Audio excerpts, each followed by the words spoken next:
হামে প্রাণহানির জন্য অপুষ্টিকেই দায়ী করছেন চিকিৎসকরা। তবে টিকা দেওয়ার কারণে শিশুদের প্রতিরোধ ক্ষমতা বাড়ছে উল্লেখ করে শিগগিরই প্রাদুর্ভাব কমার আশা জানিয়েছেন তারা। জন্মের ৬ মাস বয়স পর্যন্ত শিশুদের মাতৃদুগ্ধ পান করার পরামর্শও দেন চিকিৎসকরা। আরও জানাচ্ছেন উষা ফেরদৌস। করোনা মহামারীর ধাক্কায় বিশ্বজুড়ে প্রায় ৩ কোটি শিশু নিয়মিত হামের টিকা থেকে বঞ্চিত হয়। এর ফলে ২০২৪ সালে বিশ্বের ৫৯টি দেশে বড় ধরনের হামের সংক্রমণ ছড়িয়ে পড়ে।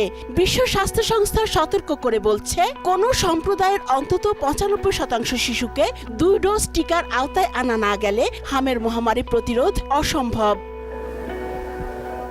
বাংলাদেশও এবছর হামের প্রাদুর্ভাবে দিশেহারা। হাসপাতালগুলোতে আক্রান্ত শিশুদের করুণ আর্তনাদ। হাম ও এর উপসর্গে রোগীর সংখ্যা ৫০,০০০ ছাড়িয়েছে, আর মৃত্যু ৪ শতাধিক। জ্বর আর ঠান্ডা ছিল, এরপরে ১-২ দিন পরে কাশি হয়েছে। ডক্টরের কাছে নিয়েছি শিওর হবার জন্য, দেন ডক্টর বলেছে হসপিটালাইজড করতে হবে।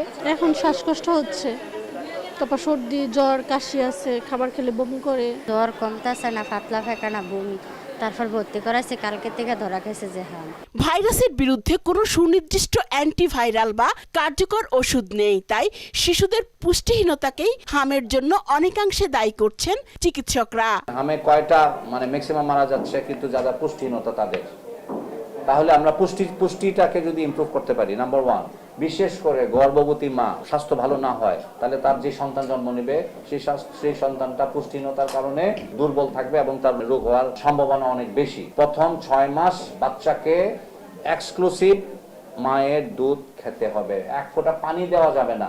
টিকার কারণে শিশুদের রোগ প্রতিরোধ ক্ষমতা বাড়ছে উল্লেখ করে শিগগিরই প্রকোপ কমার বিষয়ে আশাবাদী তারা। দেশে কিন্তু ইনশাল্লাহ কমবে। কেন কমবে? এই সরকারের একটা বড় সাফল্য। 2 মাস বয়সী একটা নবীন সরকার যেই দ্রুত টিকা 90%-এর কাছাকাছি চলে গেছে। সুতরাং ন্যাচারালি তাদের 4 সপ্তাহ লাগে অ্যান্টিবডি ডেভেলপ করতে। অ্যান্টিবডি ডেভেলপমেন্ট শুরু হয়ে গেছে। আড়াই দশকে কখনো দেশে হামের সংক্রমণ ৫০,০০০ ছাড়ায়নি। এর আগে হামের সর্বাধিক রোগী পাওয়া গিয়েছিল ২০০৫ সালে ২৫,৯৩৪ জন।